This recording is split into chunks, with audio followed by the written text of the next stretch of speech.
Çox arzu eləyərdim ki, məktəbdə 20 uşaq olsun. 20, 22, daha 40 uşaq yox, 38 uşaq yox. O həddindən artıq çoxdur həqiqətən. Sizin nəvənizin sinifində neçə uşaq var? Sinifimizdə neçə uşaq var? 37 uşaq. Məncə həqiqətən 37 uşaq məktəb üçün çoxdur. Nə qədər az olsa dərsin keyfiyyəti bir o qədər çox olar qızım. 25. Hamı rahatlıqla çıxıb dərsini danışa bilir? Hə, bəli. Neçə uşaq var sinifinizdə? 33. Bəli, çoxdur. Niyə belə düşünürsən?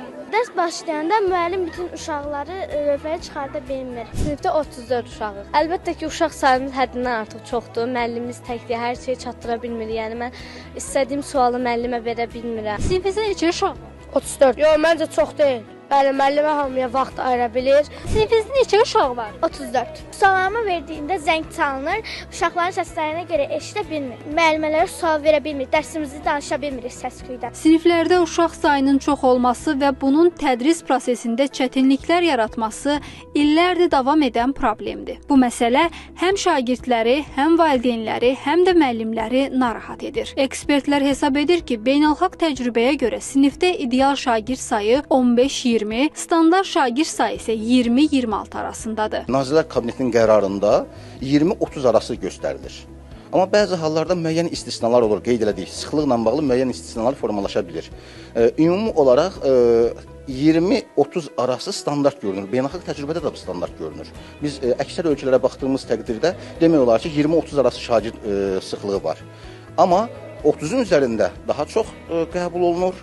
20-nin altında, misal üçün 16-20 arası olan Finlandiya nümunəsi, Finlandiya modelində bu daha effektiv, daha ideal və daha arzu olunan hesab olunur. Amma standart xüsusilə də 22-28 qeyd olunur.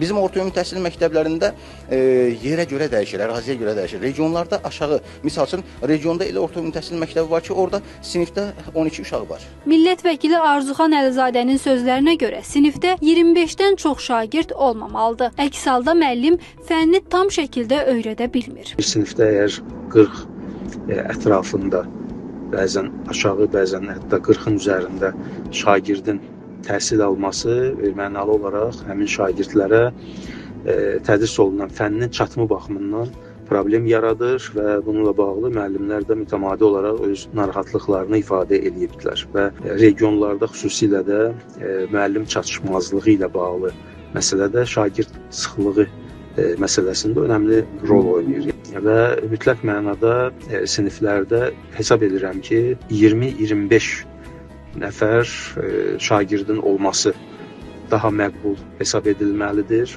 Elm və Təhsil Nazirliyindən verilən məlumata görə, ölkə üzrə şagird sayı 30-dan çox olan 7520 sinif var. Bu rəqəm bütün siniflərin 11%-ni təşkil edir. Şagird sıxlığının daha çox müşahidə olunduğu məktəblər əsasən Bakı, Sumqayıt, Gəncə və digər iri şəhərlərdə, həmçinin Abşeron rayonu üzrə yeni salınmış qəsəbələrdə yerləşir.